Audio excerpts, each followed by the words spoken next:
Hello বন্ধুরা, good morning. সবাই কেমন আছো? আশা করি সবাই ভালো আছে। আমিও ভালো আছি। আজকে আবার একটা নতুন দিন শুরু, আবার একটু আশার আলো নিয়ে আবার একটা ছোট্ট ভিডিও করলাম।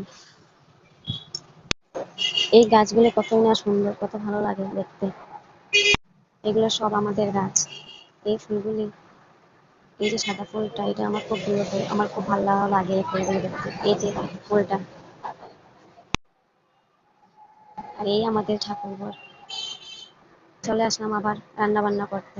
বসিয়ে দিলাম ভাত আর সাথে ডাল।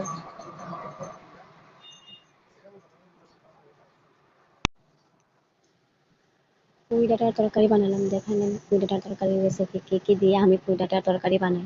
কে কিরকম বানায় তা